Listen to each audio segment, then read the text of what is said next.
Ah, I see. A new soul has reached the grounds of Haven. The only haven we have anymore.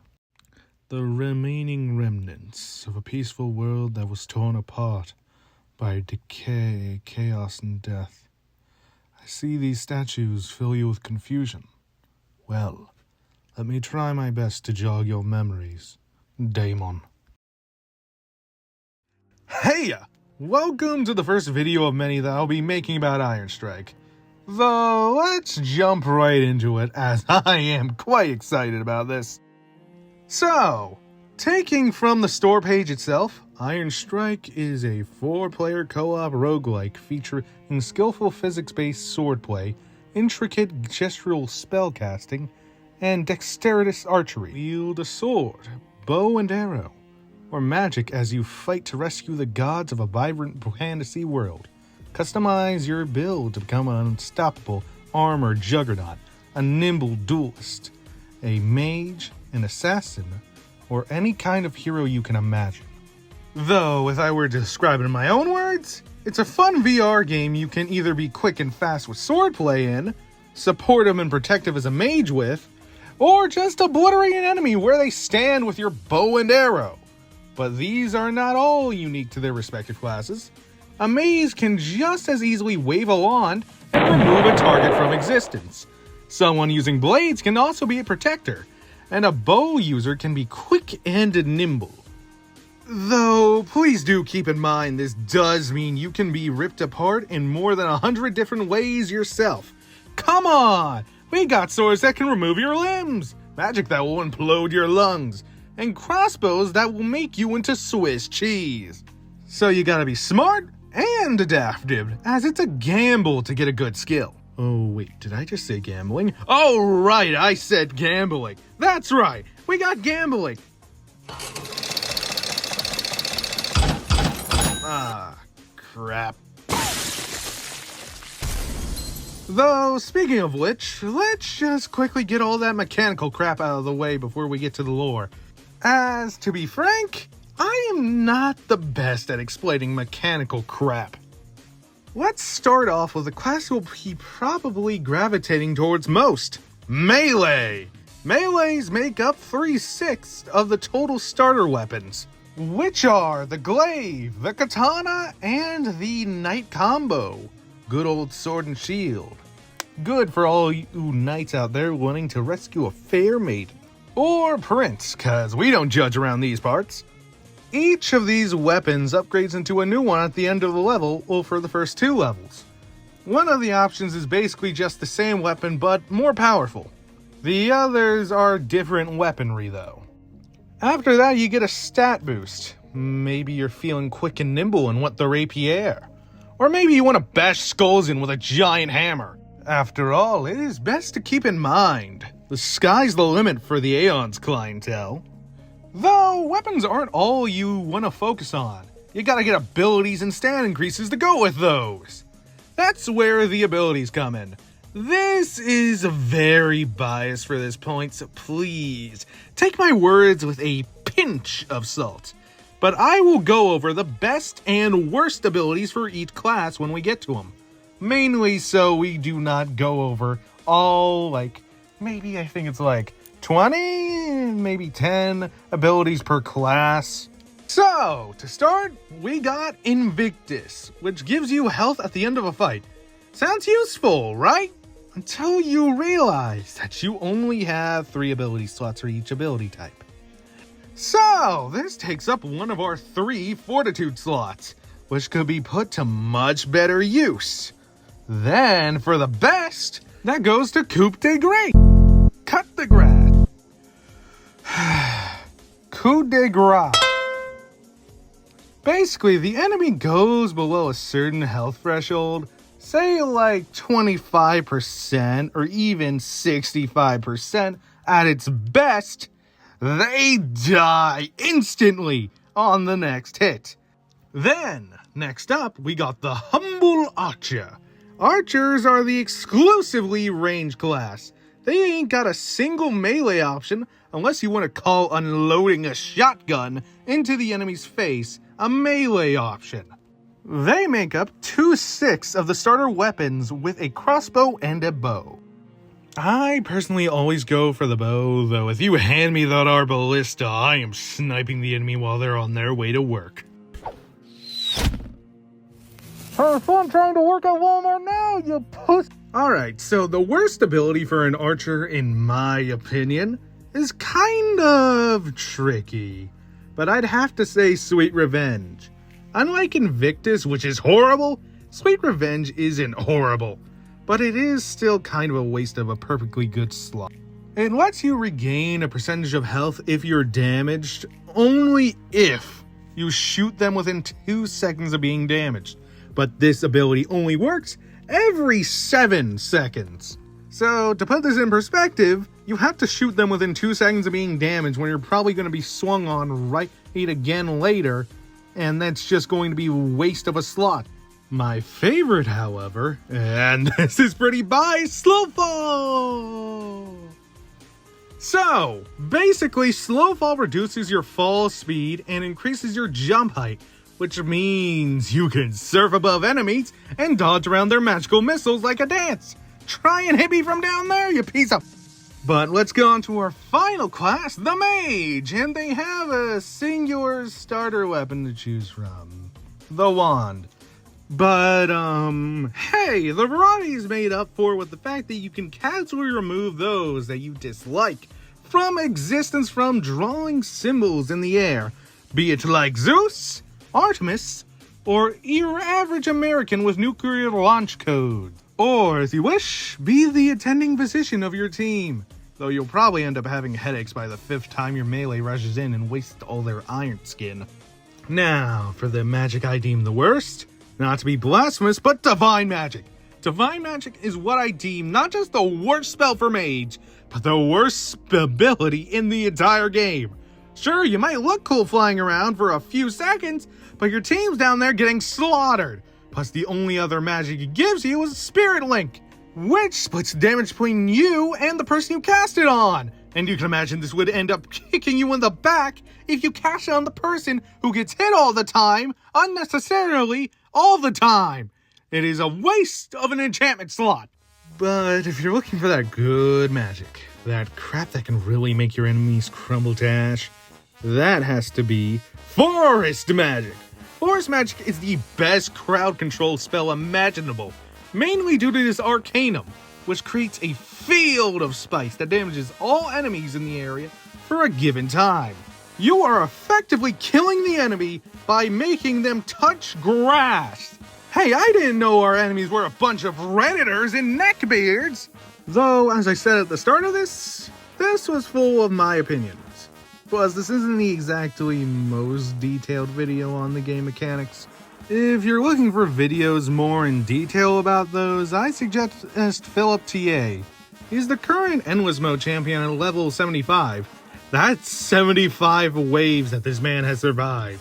So I bet he knows a little bit more than I do when I pick spells based on their coolness factor, rather than actually researching them to make an informed decision.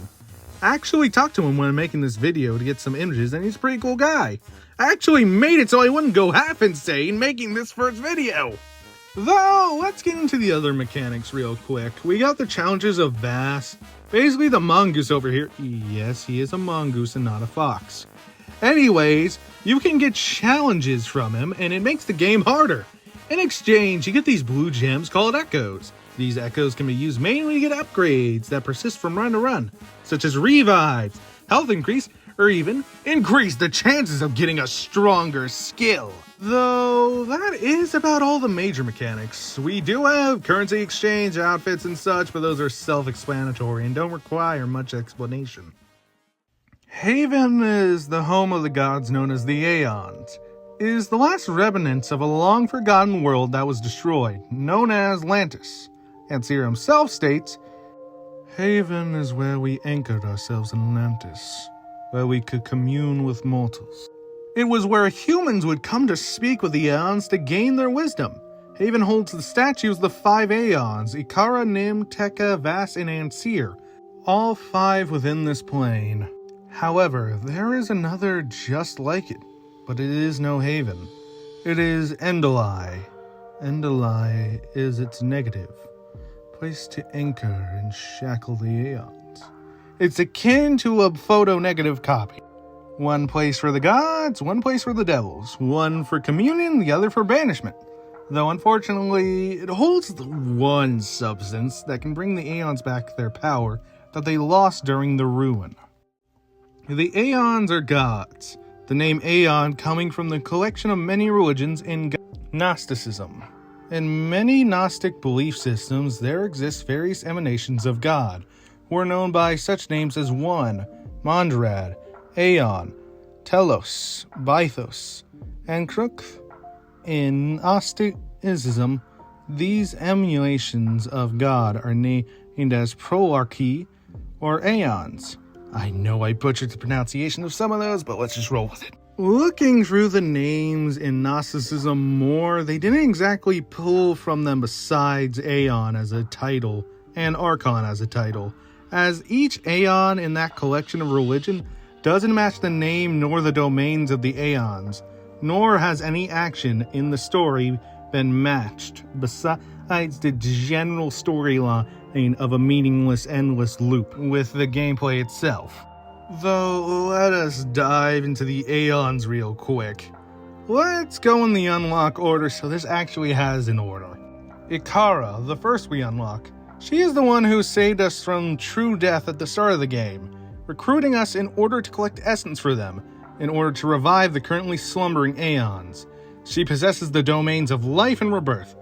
Of course, effectively requirement considering how much you will end up dying. Then we have Nim, the second one we unlock, and the best character. This is objective fact. No, you cannot prove me wrong. If you do, you will be smart. She gives us the cosmetics in-game using geodes and emeralds. So if you want to look unique, talk to my girl. Her domains are variety, desire, and change, embodying creativity as a whole. Tekka, the third one we unlock, and he's by far the second most useful behind Nim. He grants you upgrades that last run to run, such as rerolls on skills, higher enhanced skill and chances, and starting skills. Basically 3 things to improve your skills. And the others for random crap. His domains are structure and preservation. Vass, the fourth unlocked Aeon. He effectively just makes the game harder for you, and is by your own choice, you masochist. Basically, you can ask him to give you challenges, such as increasing damage of a specific type, lessening the generation of your class's respective resource, or making the enemies take less damage in general. His domain is that of will. Also, just gonna say this is as a disclaimer, I would not suggest turning on every challenge at once and going to fight the strongest bosses. And we finally have the owl known as Ancir, the final unlocked Aeon. His Aeon of knowledge, secrets, discovery, and he's basically just a glorified bank. No, like seriously, all he does is let you convert your currency to one of a different type. Don't get how this aligns with his domains, but go off, I guess. Now, that was all the Aeons. Let's move on to the ones that they sealed away. The Archons. These are the final words of the Archons, our last concession to our foul domains. May they remain here forevermore. Death, if you will not grant me a sweeter end, then in time I must grant it to you. Time is mine. Time leads all to me. This is not the end. I am. The Archon of Death. They'd crushed mountains, betrayed others, killed off those that believed in them most. The end of all things. Chaos shatter, clatter, pitter patter, hide away as it matters, break the world, watch it burn, enjoy the sparking, flaming churn for fire, flicker, fed, behold, the ending you have made, give in to fear, give up the fight, and watch your sixth world ignite, save or stir, try to kill, that chaos lies in you, who still what is riven can't be slain, within you always I remain, simper, whimper, cry and pout, seal me but never out, Rage, roar, and knell and scream. Yet every seal has cracked or seam. Forever may you try to mend your burden earth and sky, and feel your frenzy, frantic fight, and fail in fleeting light. Don't forget to think of me as you attempt to wriggle free. Oh, you left me here to rot, as you've earned what I am not. The Archon of Chaos. Not much is known about what this one had done, but one can assume they caused major chaos. Hails of magic. The laws of physics being ignored. Laws were treated as mere plaything. Decay. You know this won't weaken me. I am tenacity itself. We'll meet again. We shall be whole once more. The Archon of Decay. The shattering of structures of mortal and aeon alike, forced to come faster than it should. Violence. Silence. The Archon of Violence. They who were betrayed, and they who started this. The descent of peace into war. The foregoing of common sense to rip your opponent apart for your own desire. Deception. Hello, visitor. I knew you would come someday. Welcome to our humble prison. If you can read this message, pay close attention. We need your help. The Aeons have lied to you from the very beginning. Do not know what they might have told you, but ask yourself this. What evidence do you have that they have been forthright with you? What have you seen with your own eyes? Does the story really make sense? Really? Let me tell you the truth. I am not an avatar of deception, whatever they might say. I'm an innocent spirit, much like you, albeit that in the past I was born from the essence of my divine counterpart. This prison is a torture. It has whooped the minds of my allies. Please, friend, you must help us. I do not know exactly how, but there must be some way to free us. Some way to turn the tables on the Aeons who have manipulated you until now. For the time being, you should pretend to continue to follow their orders. Let them if you have to. But please dig deeper and find out how to rescue me. Depending on your The Archon Deception. They are not to be. Absolutely can't. Needs to be. Won't be trusted. All they spout is lies, unable to utter a single truth. You are sorely mistaken if you believe you can trust such a being. All five are trapped within the lands of Endalai, the only true way to prevent their escape and to keep them from truly ravaging Novolantis. Now, you remember the world that once sat before you, on your mission to return it from the ruins of Atlantis to a new world filled with life. Now, Daemon, you shall do what you do best. Fight!